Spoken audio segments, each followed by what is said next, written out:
τον Αγίο.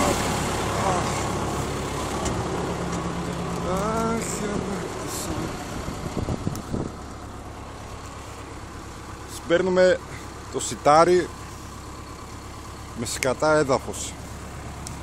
Το έδαφος είναι ξερό, με λίγη υγρασία.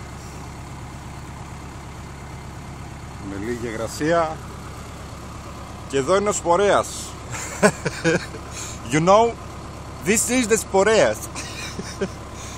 Nice, καλέ.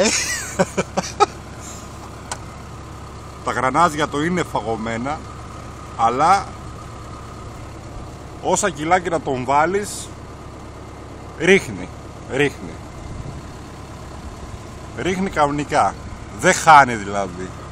Άντε να χάνει μισό κιλό στο στρέμμα. Είναι 30 χρονών. Με ελαφρώς συντήρηση. Λίγα χιλιόμετρα. Αυτός ο σπόρος δεν είναι πιστοποιημένος.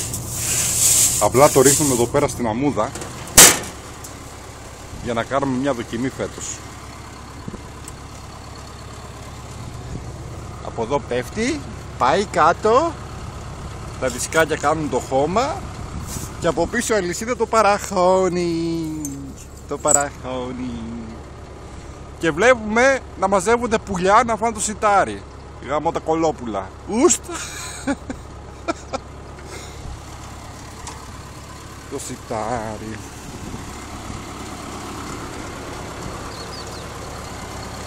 Αυτοί οι σπορέιδες δεν είχαν την ποτήλια αυτή. Δεν είχαν. Ήταν με τα χέρια, με σκοινιά. Και μετά περάσαν τις ποτήλιες εδώ για να αναποκατεβαίνει υδραυλικά. Και από εδώ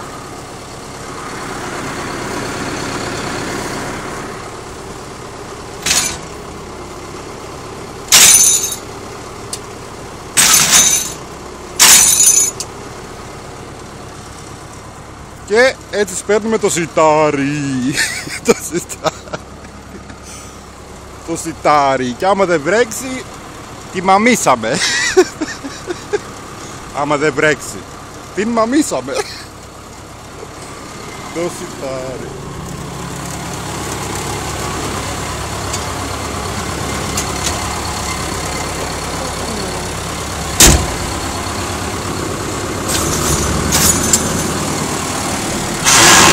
Όπα!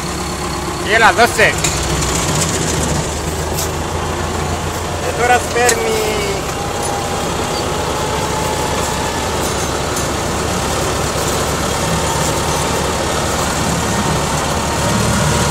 Αυτά. Από πού κλείνει?